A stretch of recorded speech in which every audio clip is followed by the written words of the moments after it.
강원 경제 현주소를 점검하는 연석기획보도 세 번째 순서입니다. 지역의 중소업체들은 아직 코로나19 여파에서 벗어나지 못한 채 어려움을 겪고 있습니다. 오늘은 지역 업체들의 현실을 살펴봤습니다. 김인성 기자입니다. 코로나19 직전 연매출 1,000억 원을 넘어서기도 했던 강릉의 한 건설기계 제조업체. 지난해 연매출 규모가 600억 원대로 줄었고 한창 때에 비해 직원도 10% 정도 준 상태입니다. 많은 어려움 속에서도 2026년쯤 건설 경기가 회복될 것에 대비해 최근 기존의 중국에 이어 인도와 미국, 브라질 등 해외 시장 진출을 준비하고 있습니다. 자재비, 인건비, 경비 모든 면에서 어려움이 있습니다. 이걸 극복하기 위해서 우리 회사 내부적으로 전산 시스템을 보완을 하고 또 일부 자동화를 추진을 하고 있고. 코로나19 대유행을 겪으면서 가장 큰 타격을 입었던 업종 가운데 하나는 관광업입니다. 강릉의 한 여행사는 30명에 달하던 직원이 8명까지 줄었다가 최근 27명까지 회복했습니다.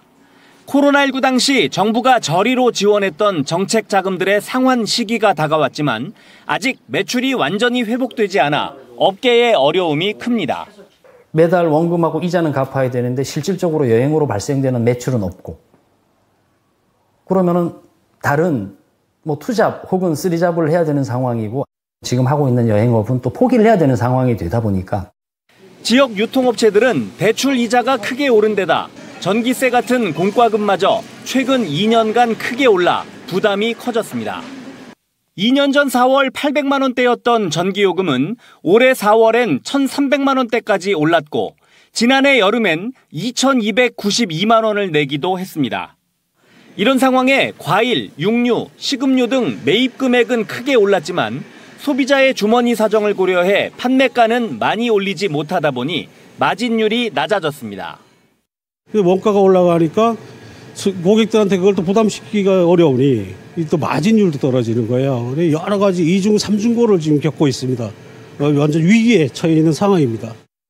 이런 가운데 강릉 지역 6개 기업으로 구성된 강릉시 수출협회에서 최근 몽골을 방문해 지역 생산품 100만 달러 수출 계약을 맺는 성과를 내며 활로를 찾기도 했습니다.